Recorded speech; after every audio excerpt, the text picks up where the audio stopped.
Papá. Papá. Yo no quiero que se pare de mi papá, no quiero que lo deporte. What you're listening to are the sounds that have been missing from the policy debate around immigration, from the ones with the most at stake, children who've been forcibly separated from their parents. Hello, Papa.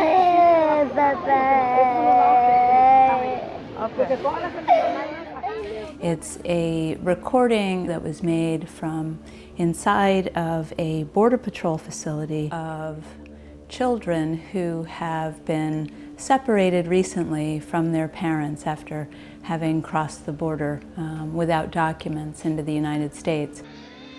That's Ginger Thompson, the ProPublica reporter who obtained this secretly recorded clip from a Texas civil rights attorney. Bueno, aquí tenemos una orquesta.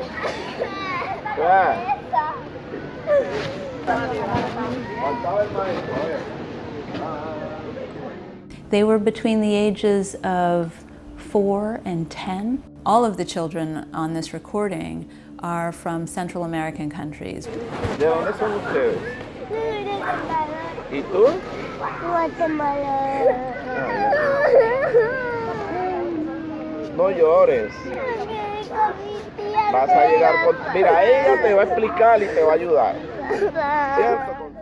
There's a 6-year-old Salvadoran girl on the clip. Her name is Alison Jimena Valencia Madrid. She was just finishing kindergarten back in El Salvador. Her mother decided to flee gang violence. She has family in the United States. In this tape, she is distraught and asks authorities to let her make a phone call. And she wants to call her aunt. Ah, pues ahorita ella te ayuda para que hable. Cálmate, mamá. No, papá. Voy por aquí, niña. No, papá. Tengo el número yo de memoria 34. There are around 2,300 kids who have been separated from their parents since what's known as the zero tolerance policy was started by the administration in April. The zero tolerance policy calls for all people who illegally cross the border, even if they're crossing for the first time, to be criminally prosecuted, and that their children, or any children that they brought with them, will be separated during that time. They're being held initially in these Border Patrol facilities, but then they move into facilities that are controlled by Health and Human Services. The United States will not be a migrant camp. We do not have the luxury of pretending that all individuals coming to this country as a family unit are in fact a family.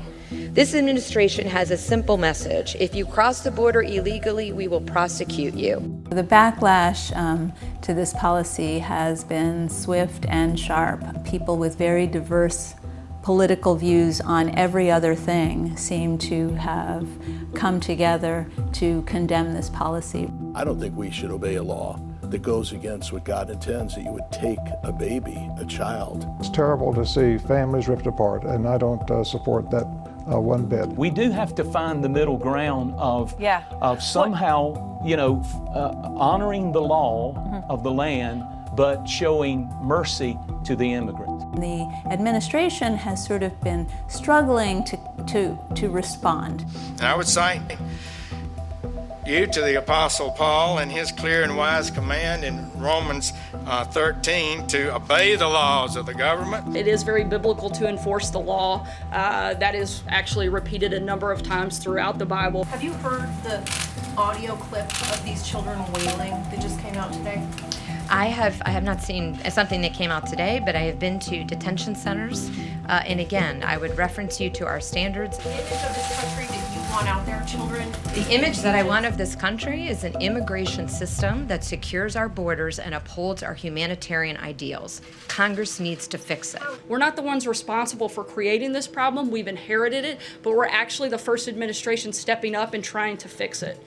The Trump administration blames the previous administration for this policy, but the Obama administration did conduct a record number of deportations, but that administration did not prosecute people criminally for crossing the border for the first time, nor did it separate children from their parents at the time of the crossing.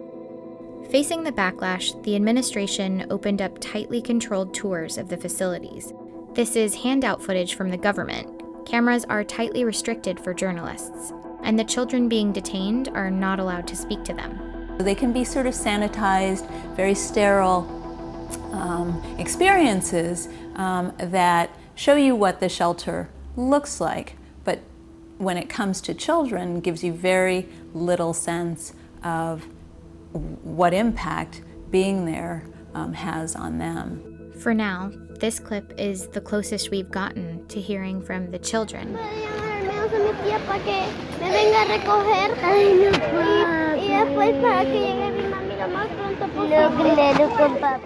The Salvadoran girl who asked for the phone call with her aunt actually got that phone call. I dialed that number as well and was able to speak to the aunt. You know, the aunt was devastated by this phone call and said to me, you know, can you imagine getting a phone call from your 6-year-old niece who is screaming into the phone and saying, you know, please, Auntie, please, I'll behave myself. Just come get me out of here because I'm alone. I love Papa. I love Papa.